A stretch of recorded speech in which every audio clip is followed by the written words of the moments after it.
All right, so we're diving deep today into a really practical topic. We're talking about breaking into IT.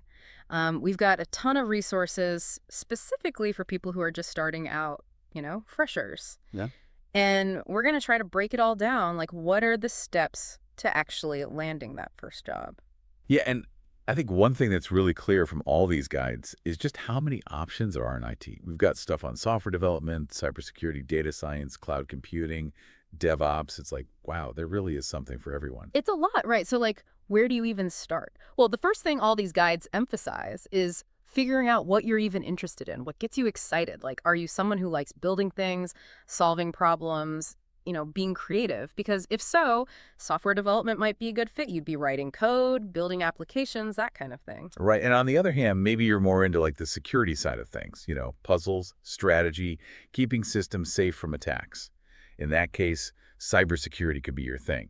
Exactly. I mean, you got to figure out your own North Star first. That's what they all say. Like, what's going to guide you through this whole journey? Because otherwise, you're just going to get lost in this sea of different options. Right. And once you've got that direction, the next thing they all talk about is certifications and training. Yeah. It's all about building that solid foundation. Right. And it's like they're proof, proof that you actually know what you're talking about, especially when you're just starting out and don't have a ton of work experience yet. Like, if you're thinking about programming, Python is a good one to focus on. It's super versatile. Yeah.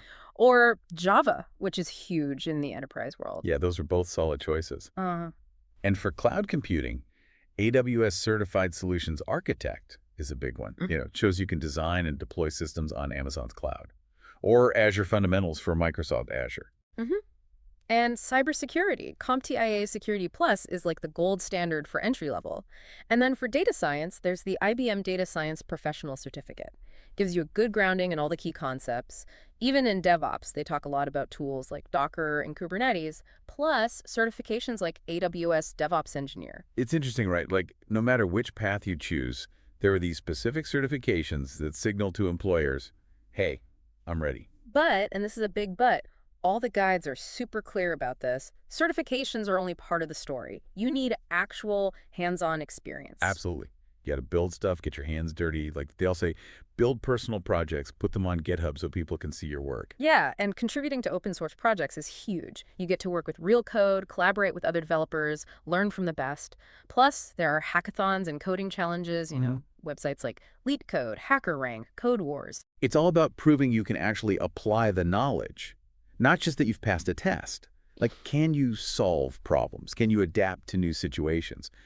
Those are the skills employers really care about. Right, so you've got your skills, you've got your experience, now you got to show it off. That means a killer resume and a LinkedIn profile that pops. Yeah, highlight those skills, those projects, the certifications, and use keywords that match what employers are looking for. Like, actually read those job descriptions and tailor your resume to each one. That's so important. Don't just send out the same generic resume to 100 companies. Like, put in the effort to make it relevant to each specific job. Definitely. And speaking of putting yourself out there, networking is huge. Connect with people on LinkedIn, go to industry events. You never know who you might meet. Yeah, and sometimes a referral from someone you know can make all the difference. Like, it's not just what you know, it's who you know, right? That's true. And networking isn't just about, getting a job. It's about building relationships, learning from people who are already doing what you want to do. Ask questions, be curious, show genuine interest in what others are doing. Okay, so you've made those connections, you've got your foot in the door, you've got the interview. Now what? Practice, practice, practice. Especially those technical questions, coding challenges, algorithms, that kind of thing. There are tons of resources online to help you prepare. But don't forget about the behavioral questions. Like, tell me about a time you failed. Or how do you handle conflict? They're trying to see how you think, how you work in a team. Right. And for those, the STAR method is your best friend. Situation, task, action, result. It helps you structure your answers in a way that makes sense and highlights your skills. So just to recap, breaking into IT, it's a journey. You got to figure out what you're passionate about, build those foundational skills, get hands-on experience, market yourself effectively, build those connections, and ace those interviews. It sounds like a lot, but if you break it down step by step, it's definitely doable. and the rewards are huge. Totally. And here's the thing, the tech world is always changing. So even once you land that first job, you got to keep learning, keep adapting, stay curious. Like this is just the beginning, right? This deep dive gives you the roadmap, but it's up to you to keep exploring. And that's the exciting part. You never know where your journey in IT will take you. All right, that's all the time we have for today. Thanks for joining us for the deep dive. See you next time.